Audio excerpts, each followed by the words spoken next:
بسم اللہ الرحمن الرحیم۔ یہ ریڈیو قطر ہے۔ اب آپ محمود احمد سے خبریں سنیے۔ ابتدا میں پیش خدمت ہیں اہم خبروں کی سرخیاں۔ صاحب اسم امیر نے جمہوریہ جنوبی سوڈان کے صدر کو ایک تحریری پیغام ارسال کیا ہے جس کا تعلق دو طرفہ تعلقات اور انہیں فروغ دینے کے وسائل سے ہے۔ صاحب اسم امیر کی ہدایات پر عمل کرتے ہوئے قطر کی جانب سے طبی امداد عراق پہنچ گئی ہے جس میں 2 فیلڈ ہاسپٹلز شامل ہیں۔ غزہ کی اثر نو تعمیر و ترقی کے لیے قائم کی گئی قطری کمیٹی غزہ کی پٹی کے علاقے میں ضرورت مند خاندانوں میں نقد مالی امداد کی تقسیم کا کام کل سے شروع کرے گی۔ اور وزارت صحت نے کہا ہے کہ کرونا وائرس کے مزید 402 مریض صحت یاب ہو جانے کے بعد شفا یاب ہونے والے افراد کی مجموعی تعداد اب 1,05,420 ہو گئی ہے۔ یہ تھیں اہم خبروں کی سرخیاں۔ لیجیے اب آپ تفصیل سے خبریں سنیے۔ صاحب اسم امیر شیخ تمیم بن حمد آل ثانی نے جمہوریہ جنوبی سوڈان کے صدر لیفٹیننٹ جنرل سلوا خیر کو ایک تحریری پیغام ارسال کیا ہے جس کا تعلق دو طرفہ تعلقات اور انہیں فروغ دینے کے وسائل سے ہے۔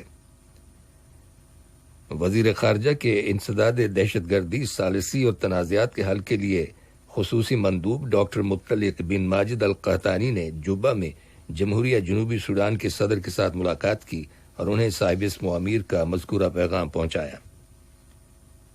انہوں نے صدر سلوا خیر کو صاحب اسم امیر شیخ تمیم بن حمد آل ثانی کی جانب سے خیر سگالی کا پیغام بھی دیا جس میں جمہوریہ سوڈان اور وہاں کے عوام کی ترقی و خوشحالی کے لیے نیک تمناؤں کا اظہار کیا گیا ہے۔ صاحب اسم امیر شیخ تمیم بن حمد آل ثانی کی ہدایات پر عمل کرتے ہوئے قطر کی جانب سے طبی امداد عراق پہنچ گئی ہے جس میں 2 فیلڈ ہاسپٹلز شامل ہیں جن میں ہر طرح کا میڈیکل ایکوپمنٹ موجود ہے۔ اس طبی امداد کا مقصد عراق میں کرونا وائرس کی روک تھام کے سلسلے میں جاری حکومتی کوششوں کو کامیاب بنانا ہے۔ مذکورہ میڈیکل شپمنٹ کی ڈیلیوری کے وقت عراق کے نائب وزیر برائے صحت اور ماحولیات جاسم الفلاحی اور دیگر اعلی افسران موجود تھے۔ جاسم الفلاحی نے عراقی حکومت کی جانب سے اس امداد کے لیے صاحب اسم امیر کا شکریہ ادا کیا ہے۔ جمہوریہ جنوبی سوڈان کے نائب صدر جنرل حسین عبد الباقی اور ان کے قومی سلامتی کے مشیر جنرل توت منعم اور متعدد وزراء اور اعلی سرکاری افسران سے جوبا میں وزیر خارجہ کے انسداد دہشت گردی، ثالثی اور تنازعات کے حل کے لیے خصوصی مندوب ڈاکٹر مطلق بن ماجد القحطانی نے ملاقات کی جس کے دوران دونوں ملکوں کے تعلقات زیر بحث آئے اور جمہوریہ سوڈان میں بحالی امن سے متعلق جاری کوششوں کے علاوہ باہمی دلچسپی کے امور کے بارے میں تبادلہ خیال کیا گیا۔ غزہ کی اثر نو تعمیر و ترقی کے لیے قائم کی گئی قطری کمیٹی کے چیئرمین سفیر محمد الحمادی نے کہا ہے کہ کمیٹی قطر فنڈ برائے ترقی کے تعاون سے غزہ کی پٹی کے علاقے میں ضرورت مند خاندانوں میں نقد مالی امداد کی تقسیم کا کام کل سے شروع کرے گی جو آئندہ بدھ کے دن تک جاری رہے گا۔ سفیر محمد الحمادی کا کہنا ہے کہ رقوم کی تقسیم غزہ کی پٹی کی انتظامیہ کے زیر نگرانی کام کرنے والے پوسٹ آفیسز کے ذریعے کی جائے گی۔ رقم 1 لاکھ خاندانوں میں تقسیم ہوگی اور ہر ایک خاندان کو $100 دیے جائیں گے۔ وزارت صحت نے آج ایک بیان میں کہا ہے کہ ملک کے اندر کرونا وائرس کے 394 نئے کیسز رجسٹر کیے گئے ہیں جبکہ مزید 402 مریضوں کے شفا یاب ہو جانے کے بعد صحت یاب ہونے والے افراد کی مجموعی تعداد اب 1,05,420 ہو گئی ہے۔ نئے تمام مریضوں کو آئسولیشن میں رکھا گیا ہے اور ان کی ضروری ہیلتھ کیئر کی جا رہی ہے۔ ادھر آج بھارت میں کرونا وائرس کے 49,000 سے زیادہ کیسز رجسٹر کیے جانے کی اطلاع ملی ہے جبکہ امریکہ میں آج تیسرے روز بھی لگاتار 1,000 سے زیادہ لوگ کرونا وائرس کی وجہ سے انتقال کر گئے۔ امریکی صدر ڈونلڈ ٹرمپ نے کہا ہے کہ وہ ممالک جو کرونا وائرس کی شدت کا شکار ہیں وہاں اسکولوں کی ری اوپننگ میں تاخیر کر دی جائے۔ اسی طرح کرونا وائرس کی وجہ سے بولیویا کے عام انتخابات بھی اس سال اکتوبر کی 18 تاریخ تک ملتوی کر دیے گئے ہیں۔ یہ خبریں ریڈیو قطر سے نشر کی جا رہی ہیں۔ اسرائیل کی سرحد کے قریب شام کے جنوب مغربی علاقے کوئنترا میں آج متعدد شدید دھماکے ہونے کی خبر ملی ہے۔ ان دھماکوں کی تفصیلات دستیاب نہیں ہو سکیں۔ جوابی کارروائی کرتے ہوئے شام کی زمینی دفاعی فورسز نے نامعلوم ٹارگٹس کو نشانہ بنایا۔ ایران کی حکومت نے کہا ہے کہ اس کے ایک مسافر بردار طیارے کا جو تہران سے بیروت جا رہا تھا امریکی جنگی ہوائی جہازوں نے تعاقب کیا۔ چنانچہ تصادم سے بچنے کے لیے طیارے کے پائلٹ کو فوری طور پر بلندی سے نیچے کی طرف آنا پڑا۔ اس اچانک کارروائی کی وجہ سے چند مسافر زخمی ہو گئے۔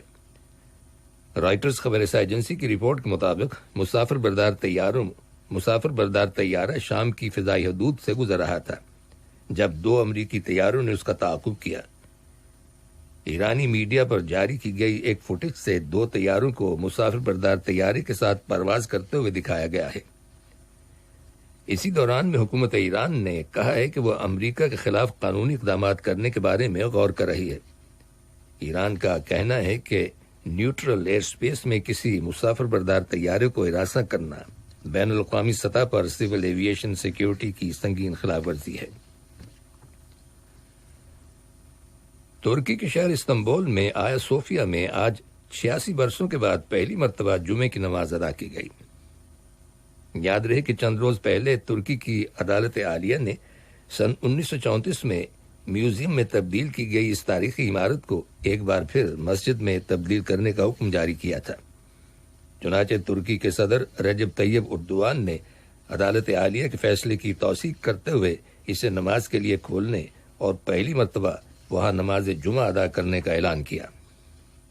نماز جمعہ میں 1000 کے قریب نمازیوں نے شرکت کی۔ اس موقع پر کسی بھی ناخوشگوار واقعے سے بچنے کے لیے 20,000 کے قریب سیکیورٹی اہلکار تعینات کیے گئے تھے۔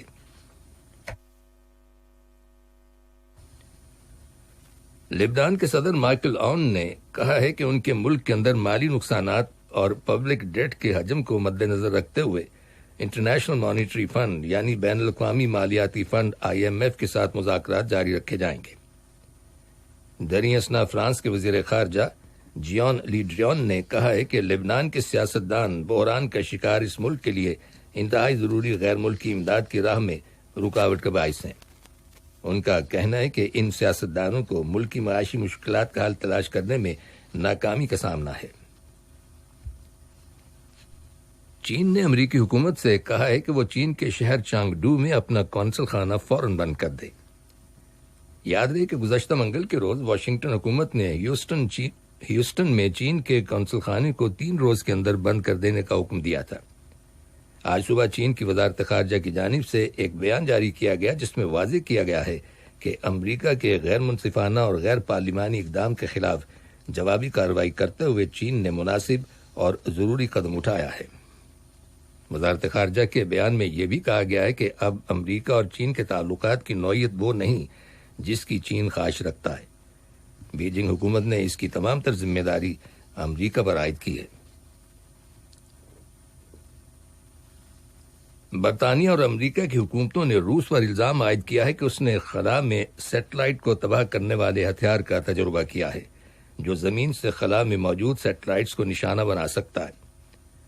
امریکی وزارت خارجہ نے اس ہتھیار کی تیاری اور اس کے استعمال کو خطرناک اور انتہائی تشویشناک قرار دیا ہے۔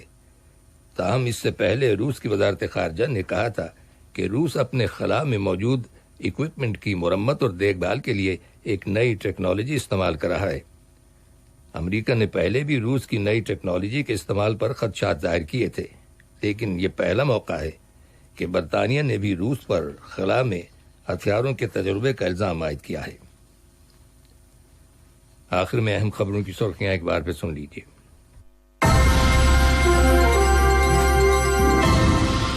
صاحب اسم امیر نے جمہوریہ جنوبی سوڈان کے صدر کو ایک تحریری پیغام ارسال کیا ہے جس کا تعلق 2 طرفہ تعلقات اور انہیں فروغ دینے کے وسائل سے ہے۔ صاحب اسم امیر کی ہدایات پر عمل کرتے ہوئے قطر کی جانب سے طبی امداد عراق پہنچ گئی ہے جس میں 2 ہاسپٹلز شامل ہیں۔ غزہ کی اثر نو تعمیر و ترقی کے لیے قائم کی گئی قطری کمیٹی غزہ کی پٹی کے علاقے میں ضرورت مند خاندانوں میں نقد مالی امداد کی تقسیم کا کام کل سے شروع کرے گی۔ اور وزارت صحت نے کہا ہے کہ کرونا وائرس کے مزید 402 مریض صحت یاب ہو جانے کے بعد شفا یاب ہونے والے افراد کی مجموعی تعداد اب 1,05,420 ہو گئی ہے۔ قطر سے خبریں ختم ہوئیں۔ بسم اللہ الرحمن